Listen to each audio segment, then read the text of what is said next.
Hi guys, jirra jirtu Oromoo koo qaalii bakka jirteetti nagaa rabbii isin biraa jiraatu isiniin jedha. Yeroo xiqqoodhaaf online irraa badeen ture amma immoo deebi'ee dhufee jira. Injira miti jireenyi Itoophiyaa kun baay'ee qormaata hin ulfaata jechuudha. Akkasii sanii kanan online irraa badee isiniin jedha. Amma immoo deebi'ee dhufee jira. Amma booda yoo rabbiin jedhe ni hojjedha waa hundumaayyuu. Online irraa hin bahu jedhee tayyaada jechuudha. Namoonni hedduun keessanii waan tokko maaliif walii gadi dhoofta waan akkanatti dhaabbadhu dalagii kanaan jettan illee ni jirtu jechuudha. Beektani jireenyi waan nama goone hin jiru. Gaafa sii mijaa'ee sii milkaa'e malee yoo siif hin milkoofne waan jirti fayyadamta jechuudha. Saniifuu ani irra hin turre jechuudha. Ani online irra hin turre namatu viidiyoo gannaaf lakkisa viidiyoo hojjadheen ture hojjadheen akka caarraa hin bahe sararra yeroo nan bahu namni naaf hojjechaa ture jechuudha. Akkas viidiyoon ani hojjechaa ture ni beektan waa'ee dhimma kiyyaa fi dhimma Iyyaasuu jechuudha. Waan sana osoo hojjadhu gidduudhaan wanni ta'e na mudate sararraa bahe jechuudha. Akkasii isa sanarratti yeroo nan sarara irratti deebi'u namoonni hedduun keessan gara WhatsAppitiin gara iimuutiin bilbilanaaf bilbiltanii turtanii karaa dhuunfaatiin irree naaf bilbilamee ture jechuudha. Sararummaan Itoophiyaa keessa namoonni hedduun keessan naaf bilbiltanii turtanii namni naaf bilbile kun immoo maal jedha seetan dhugaa dubbachuudhaaf kun hojii Iyyaasuutii miti yaada olola irratti oofta maleedha. Naan jechaa turan jechuudha. Hojii isaatii miti maaliif maqaa balleessita maaliif biddeena isaa qabda nama hojjetatee buluudha. Hedduminaan ijoollee biyya hambaatirraa dhufaniif sharafaa yeroo dhufanii ni keessummeessaa yeroo deebanirree ni gaggeessaa hojii isaa isa sanirratti waan ta'eefu nama amanamummaa qabu kana maaliif waan akkasii goota jedhee argitanii jirtan sagalee Beekii Shaw inni irreenatti dubbatee ture jechuudha. Saniifuu akkam jedhee isinitti magaa ani wanni nama hanga ammaa hojjechaa ture namni hedduun arrabni waa hedduutu jira. Waa hunda haul wanni ana gammachiisi tokko maal inni rabbi guddaa akkasumatti rabbiin darajaatii olaa fuudhu siin jedha. Ani waan kanaan hojjedhe Iyyaasuudhaan mari'adheetii miti dhuunfaadhuma kiyya jechuudha. Ofitti amanamummaa kiyyaananan dalage malee Iyyaasuun irree waan kana dalaginaan jedheetii miti anirree waan akkanaan irratti ana mudateetii miti jechuudha. Wanni ani hojjechaa ture maa inni piraankidha jechuudha. Piraankiin hojjechaa ture rabbi piraankiin hojjechaa ture. Garuu wanni na salphachiisu tokko osoon isaan mariisisiisin osoonan isaa waan akkanaa hojjedhu hin hojjetin ni danda'ama hin jedhin ofuma kiyyaan itti seenee hojjedhe. Sun immoo maaliif waan akkasii hojjette yoo naan jettani dhugaa dubbachuudhaaf jechuudha. Kijibuun hin barbaachisu. Dhugaa dubbachuudhaaf rabbi maalinni seetani hawwii yuutuubii hedduu qaba.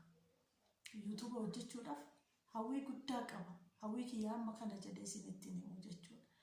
Yeroo baay'ee wanni ana aarsu tokko maalinni viidiyoo itti dadhabee akka fe'ettuu Itoophiyaa keessatti inni Turkii si dhibaa maaltu si dhibaa akkasitti yeroo namni hojjedhu viiyuun koo gadi bu'aan bakka sanitti hedduu na aarsa jechuudha. Sanumaaf ofuma kiyyaaf jechuudha.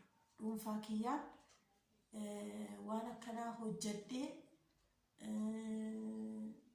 ni danda'ama. Fakkeenyaaf Iyyaasuun nama akka ta'an Iyyaasuu biyya Itoophiyaa keessatti miti biyya hambaa irra taa'ee yuutuuba kanarraan hin jiraa miti piroosesii waan baay'ee waan nama barbaachisuufu namuma yuutuubara cimaa wayii jechuudha rabbi.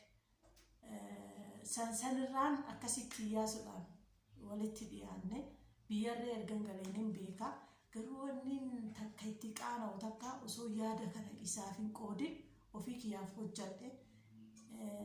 Saniifuu isarree qaaman bira dhaqee tana dhiifama gaafadha jechuudha. jechuudha. Iyyaasurree qaama bira dhaqeen dhiifama gaafadhe viidiyoo isiniif hojjedha.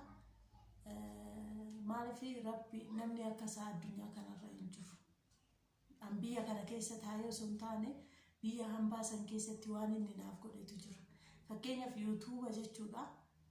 Warra birrii riyaala 500 yuutuuba waa hunda fixate sheer isinii goona bitadhaa warra jedha wayiititu jira. Asiin birrii riyaala 500 sayyoona nama saniif galchuu abbaan sun kakootii miti hiriyaatiyaa fi nama guddoo wayiiti. Namni sun bilbila narraa kaasuu didee nuunaasa'uu didee riittiin tiyye suni ammoo situ birrii kana nyaatee sinnarraa nyaatee ol bahee miidiyaa irratti sii madda waan akkasii naan jechaa turte. Ani immoo namni sun nama Iyyaasuudha walitti dhiyaatu waan ta'eef Iyyaasuu boo'ee akkana jedhee itti mannaan inni waan tokko osoo nan gaafanne yuutuuba banee nama saniif naa kenne. Har'arree ammoo yoo barbaadde waan barbaadde siniif hin banaa warri guddachuu barbaaddanii kaayyoo qabaatteetti hojjedhaa waan nama naan jedhe turedha jechuudha. Nama oolmaa akkanaa naa oole kana maqaa buusee jechuun hedduuta kanatti ulfaate rabbi guddaa baay'ee jechuudha. Amma kana siniin jechuu hin danda'u. Saniifuu isarree qaamumaan dhaqeen dhiifama gaafadha. Yoo dalagaa qaba yeroo hunda ittiin mijatu yeroo ittiin mijatee inni naaf yeroo argatetti kakollee rakkoon qabu hojii dhuunfaa kiyyaadha waan ta'eef dhaqee dhiifama gaafadhaa jechuudha. Isin immoo dhiifama naaf godhaadhaan isiniin jedha. Rabbi biraankii hojjechaa ture. Isaanillee mari'anne sitti himee ture. Ani saantiibaa miti. Saantiiba yuutuub irratti naaf kaffalamuu miti. Homas naaf kaffalamee hin beeku. Kaffaltii waan keessa jiru injiraa miti akkasii gawaa hunda haasa'uun hedduu namatti hin tolu.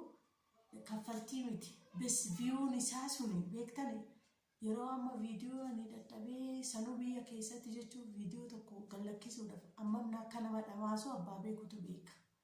Ammam akka nama dadhabsiisu abbaa beekutu beeka jechuudha. Saniifuu yeroo ani akkasitti dadhabee hojjedhu viyuun koo gadi bu'aadha.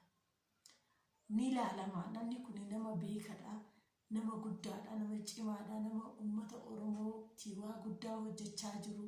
Saniif yoo ani waan akkasii hojjedhe ni ilaalama kan jedhu sababa godhadhe maqaasaa xureessaa ture jechuudha. Kanaafuu dhiifama naaf godhaa isiniin jedha uummata qashtii kiyya. Warri gaara keessatiin irree dhuftanii naan labsitanii maal jettanii guddaa isin galateeffadhaa maaliif jennaan badii kiyya waan ta'eef waan ani balleesseef jechuudha. Akkasii isiniin jedha. Gaara dhiifamni dhiifamaa miti ilmi namaa ni dogongoras ni wallaalas kakoo garuu karaas garaas ni dhabe jechuudha. Karaa lamaanittu biyyaansi immoo piraazarii irratti illee isa qofa irratti miti rabbi piraazarii kee irratti illee piraankuma hojjechaa ture.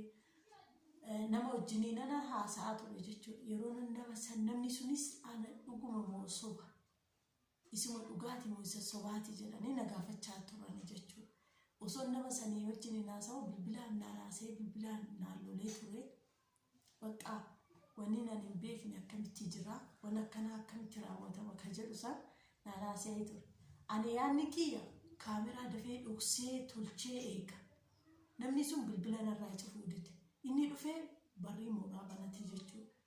Achi ol kaadhee kaameraa gochuu natti hin tolle na duuba waan ol seeneef hedduu waan aaree jiruuf jechuudha. Saniif ofuma bukkee kaa'ee akkasitti waraabee isiniin jechuu barbaada. Malee akkas namni tokko hin beeku waa'ee kanaa ana malee jechuudha. Akka injiraa miti akka maatii erga saniiti inni lolee dubbii kaasee maal jennaan inni amansiisanii maatiin kiyyarree naan lolan jechuudha. Akkamitti maqaa akkanaa hamma kana birriif jettee waan akkanaa maaliif dalagdaa waan ta'uu qabu miti wanni biraatu ni jira. Maaliif waan akkasii goota nama hedduutu si daawwata waan naan jedha wayii ni jira jechuudha. Yaani ergan ofitti amanee kanamaa sun homaa jechuu miti ana biratti garuu wanni naqaanessi takka biddeena isaatitti biddeena isaa qabu biddeena isaa yaani waan santu xiqqoo na saalfachiise jechuudha. Saniifuu piraankiidha. Dhiifamaan isiniin jira onneetii irraa rabbi guddaa dhiifama naaf godhaadha. Akkas uummata kiyya jecha isiniif hin qabu rabbi wanni na gammachiise takka ammoo namni badiisaati jedhee itti fudhatee hin jiru. Namni hedduu waan isa beekuuf inni waan akkanaan hojjetu jedha. Fakkeenya sagalee beekii shawofaa waraabee gadi isin lakkisee jira waan ta'eef Iyyaasuun waan akkanaan hojjetu beekaa maqaa balleessaa jirtaa naan jettanii hedduun keessan. Saniif Iyyaasuun illee amma aaretti ta'ee inni argin ta'ee hin beeku waan ta'e sanii kanaafuu isallee qaaman dhaqee dhiifama gaafadha. Isinillee uummata kiyyaa maatii kiyyaa dhiifama naaf godhaa onnee irraa isiniin jedha. Akkasigaa wanni dhiifama caalee hin jiru natti fakkaatu. Ilmi namaa kana caaluyyuu ni dogongora. Dogongora kana caaluyyuu ni hojjeta jechuudha. Kanaafuu tiyyatan ammoo dhiifama naaf godhaadhaa. Ittiin deebi'u jechuun danda'u. Miidiyaadha waan ta'eef keessattuu piraankii hojjechuu hedduu jaaladha. Piraankii hojjechuu jechuudha baay'ee jaaladha. Saniifuu tanamee hundumarraa dhiifama naa godhaa isiniin jedha. Maaliif kakattaanaa jettan namoonni hedduun keessan kara keessatiin hedduu na rakkisanii jechuudha. Baay'ee jechuudha ani hin beeku. Yaa Rabbi dhiifama naaf godhi nin soomana. Bakkiin kakadhe sana guyyaa 3 nin soomana jechuudha. Ulfaata garuu baay'ee humnaa ol akkasii dhiifama naaf godhaa Rabbi guddaa dhuguman isiniin jedha. Dhiifama naa godhaadha. Iyyaasullee akka dhiifama naaf godhuuf koomentii babbareedduu naaf barreessadhaan isiniin jedha. Akkasii uummata qashtii kiyyaa fayyaa nagaan dhabinaadhaa Rabbi isin faana